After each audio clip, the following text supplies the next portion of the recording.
আজিৰ দিনটোত বাক্সাত এক ভয়ংকৰ পৰিস্থিতিৰ সৃষ্টি হ'ল। বাক্সাত কোনেও নভবা এটা দৃশ্য আজি দেখিবলৈ পোৱা গ'ল। কাৰণ শ্যাম কানু আৰু সিদ্ধাৰ্থ। প্ৰকৃততে এই ঘটনা কিহৰ বাবে সংঘটিত হ'ল, এনেধৰণৰ পৰিস্থিতি কিহৰ বাবে হ'বলগীয়া হ'ল, এই মুহূৰ্তত আমি সবিস্তাৰে আপোনালোকক জনাব লৈছোঁ আজিৰ এই বিশেষ প্ৰতিবেদনত। নমস্কাৰ, মই চম্পক মেধি, আপোনালোকে চাবলৈ আৰম্ভ কৰিছে নিউজ টাইম এনিৰ এই বিশেষ প্ৰতিবেদন। শ্যাম কানু আৰু সিদ্ধাৰ্থৰ 14 দিনৰ আৰক্ষীৰ জিম্মাৰ ম্যাদ উকলিল। আজি আদালতত হাজিৰ কৰা হ'ল। আদালতত হাজিৰ কৰোৱাৰ পিছত তেওঁলোকক ইতিমধ্যে কাৰাগাৰলৈ লৈ যোৱা হ'ল। অসম চৰকাৰ SIT দল আৰক্ষীয়ে ইতিমধ্যে শ্যাম কানু আৰু সিদ্ধাৰ্থৰ বাবে কাৰাগাৰ বাছনি কৰিলে। বাক্সাৰ নিকাচিস্থিত নৱনিৰ্মিত বাক্সা কাৰাগাৰ, জিলা কাৰাগাৰ। আৰু তাৰ পিছতে যেন এক অভাৱনীয় পৰিস্থিতি দেখিবলৈ পোৱা গ'ল বাক্সাত। প্ৰতিজন জুবিন অনুৰাগীয়ে ওলাই আহিল বাক্সালৈ। কেন্দ্ৰীয় কাৰাগাৰৰ চৌদিশ ভৰপূৰ হ'ল জুবিন অনুৰাগীৰে।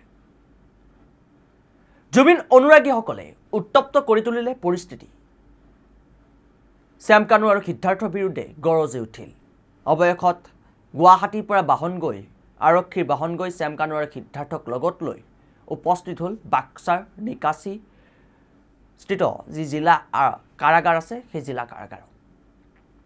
আৰু তাৰ পিছত এই পৰিস্থিতি, বাহন জ্বলাই দিয়া দেখিবলৈ পোৱা গ'ল জুবিন অনুৰাগীসকলে। দপদপকৈ জ্বলি উঠিল আৰক্ষীৰ বাহন।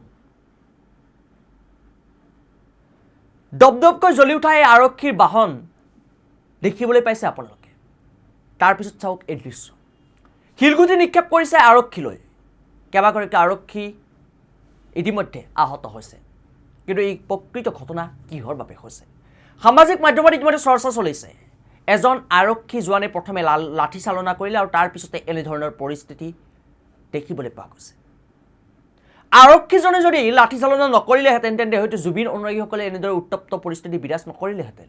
এতিয়া প্ৰশ্নৰ অৱতাৰণা হৈছে, সামাজিক মাধ্যমত এনেধৰণৰ দৃশ্য দেখিবলৈ পোৱা গৈছে। বহুতে প্ৰশ্নৰ অৱতাৰণা কৰিছে, আৰক্ষীয়ে কাক গুলিয়াব লাগিছিল, কাৰ ওপৰত গুলী বৰ্ষণ কৰিছে, কাৰ ওপৰত লাঠি চাৰ্জ কৰিছে। আমি প্ৰকৃততে জুবিন গাৰ্গক ভাল পাওঁ। জুবিন গাৰ্গক ভাল পাই এনেদৰে ওলাই আহিছোঁ। জুবিন গাৰ্গক হেৰাই পেলোৱা, জুবিন গাৰ্গক আমাৰ মাজৰ পৰা নাইকিয়া কৰা এই শ্যাম কানু আৰু সিদ্ধাৰ্থৰ বিৰুদ্ধে আমি ওলাই আহিছোঁ। ইহঁতক প্ৰকৃততে ফাঁচি দিব লাগে। এনেধৰণৰ সামাজিক মাধ্যমত এতিয়া মন্তব্য কৰা দেখিবলৈ পোৱা গৈছে। কি বৃদ্ধ, কি যুৱক, কি যুৱতী সকলো যেন এতিয়া বাক্সাৰ নিকাচিস্থিত জিলা কাৰাগাৰৰ সন্মুখত এনেদৰে প্ৰতিবাদ সাব্যস্ত কৰিছে। প্ৰতিজনে হুংকাৰ প্ৰদান কৰিছে, আমি জুবিন দাক ভাল পাওঁ, জুবিন দাৰ কাৰণে মৰিবলৈও আমি কুণ্ঠাবোধ নকৰোঁ। মাৰি ফেলছি আমাক ওলাই দিব লাগে, তাহাক আমি শিলে দিম আৰু বাছ কাটা মাৰি শিলে আছে আমাৰ শিলে দি খুবে খুবে মাৰি খুবে খুবে মাৰি জুই উঠি আছে, জুই উঠি আছে। আমিও বুঢ়া মানুহ এটা, তাৰ কাৰণে কিমান আগ্ৰহ কৰিছোঁ। কিয় মাৰিব লাগে পিন্ধা দুখী মানুহ। জুবিন গাৰ্গৰ ন্যায়ৰ বাবে এনেদৰে এতিয়া তেওঁলোক ৰাজপথত ওলাই আহিছে। আৰু তাৰপিছত যেতিয়া আৰক্ষীয়ে লাঠি চালনা কৰিছে আৰু তাৰপিছতে এনেধৰণৰ পৰিস্থিতিয়ে বিৰাজ কৰিছে বুলি সামাজিক মাধ্যমত ইতিমধ্যে তোলপাৰ লাগিছে।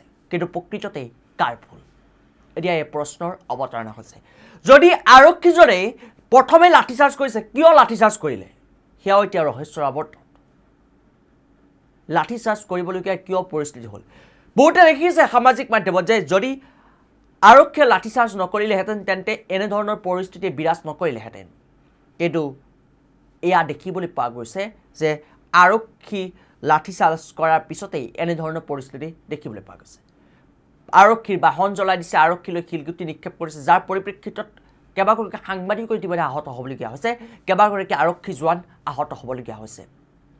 ইতিমধ্যে সম্প্ৰতি সমগ্ৰ পৰিস্থিতি, বাক্সাৰ সমগ্ৰ পৰিস্থিতি এতিয়া উত্তপ্ত হৈ আছে। প্ৰকৃত কাৰণ কি, ইয়াৰ আঁৰৰ ৰহস্য কি, কিয় উত্তপ্ত হ'বলৈ পালে, তাক লৈ এতিয়া প্ৰশ্নৰ অৱতাৰণা হৈছে।